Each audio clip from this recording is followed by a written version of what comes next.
expected that Saddam would leave the country. He has a very much a messianic view of himself and his place in Iraqi history, and most everyone in the intelligence community believed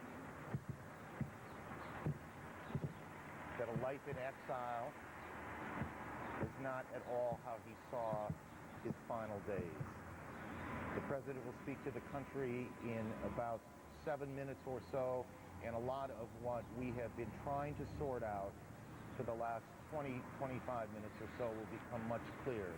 But there is no question that the campaign is on, that this long buildup, these months of negotiations has now ended this night in war. John King at the White House.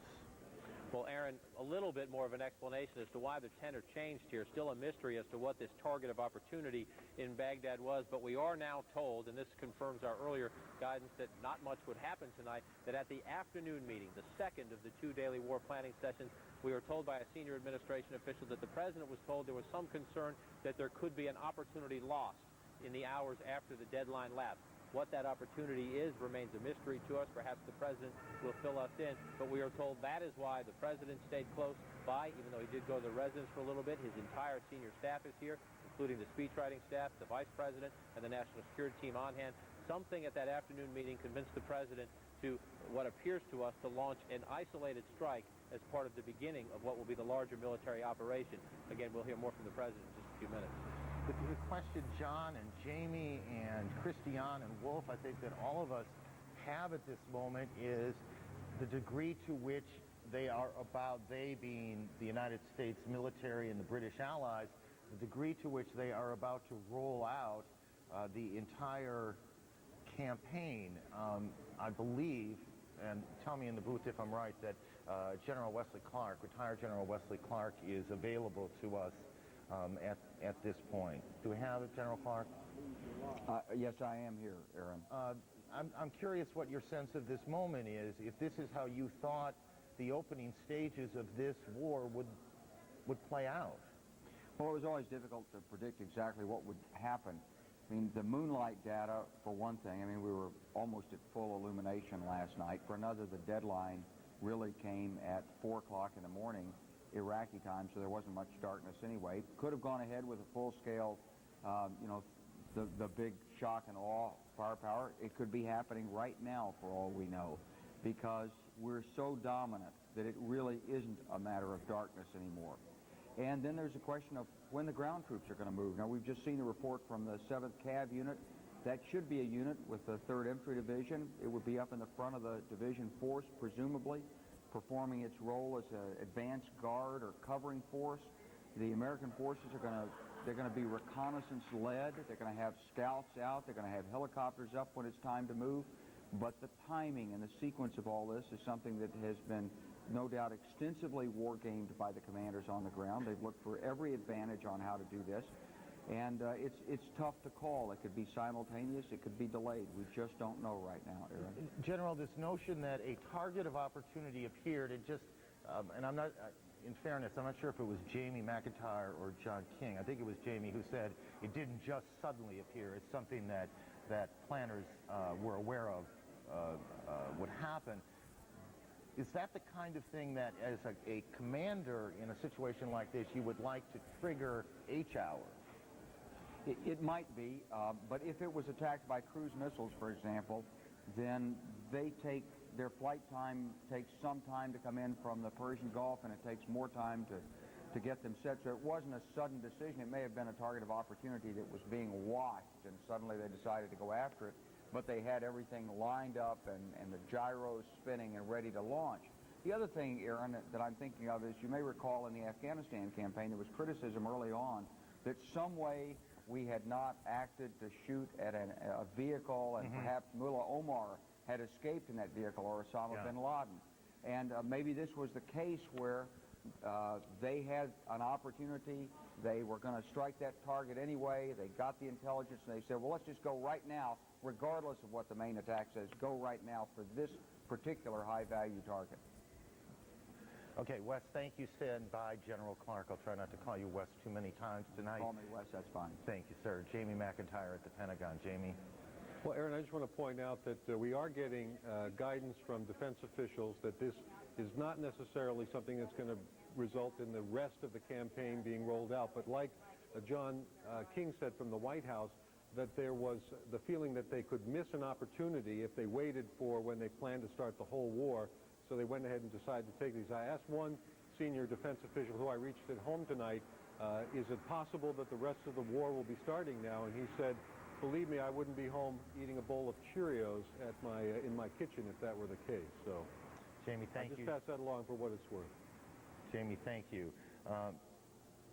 Again, let's just reorient those of you anti-aircraft fire heard in the streets of Baghdad. We know we can confirm that a cruise missile strike on a target of opportunity, and we hope we'll find out more specifically what that is. We know from Nick Robertson, who is there, that and we've just lost one of those cameras, and whether we have lost all of those cameras and for how long we have lost them, we do not know. But we have now lost the only window that we had into Baghdad. The president will speak to the country in about a minute or so from the White House. What room in the White House, I cannot tell you, though I would suspect it will come from the Oval Office. John King, do you know? Nick? You have something? Aaron, indeed. We statement just read on Iraq's radio services here, a message from read by a presenter from President Saddam Hussein's elder son, Uday Saddam Hussein, saying, God protect us from foreign aggressors. God gives us patience. God protect our leader. That just read a few minutes ago, a message from Uday Saddam Hussein, the president's elder son, read on Iraqi radio this morning. That's what people here will be hearing as they also hear the anti-aircraft gunfire in this city. Aaron? Nick, thank you. Thursday morning, now just after 6 o'clock in the morning, the President of the United States, for the second time, is about to tell the country that it is at war. He did it on a Sunday when the war in Afghanistan began in those months after 9/11, and in just a moment he is about to do it again. Here is the President. 4, 3, 2, 1.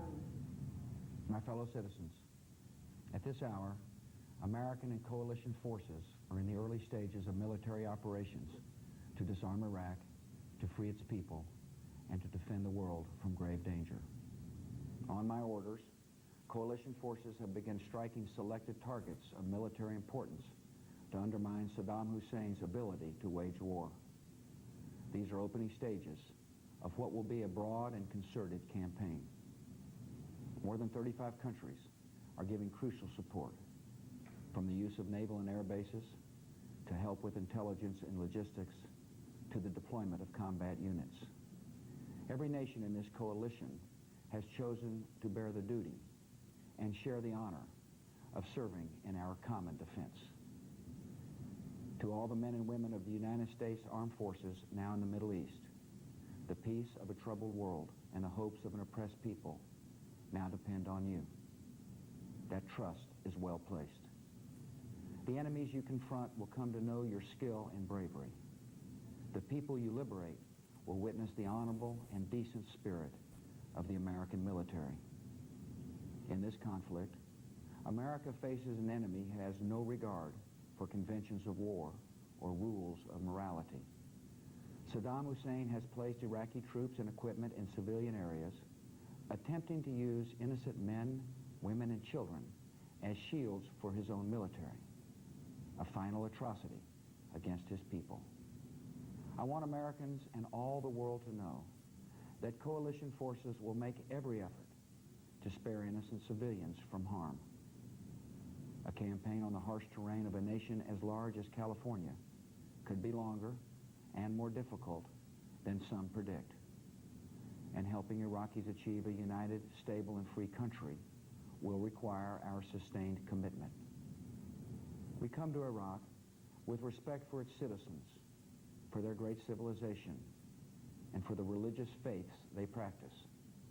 We have no ambition in Iraq except to remove a threat and restore control of that country to its own people. I know that the families of our military are praying that all those who serve will return safely and soon. Millions of Americans are praying with you for the safety of your loved ones and for the protection of the innocent.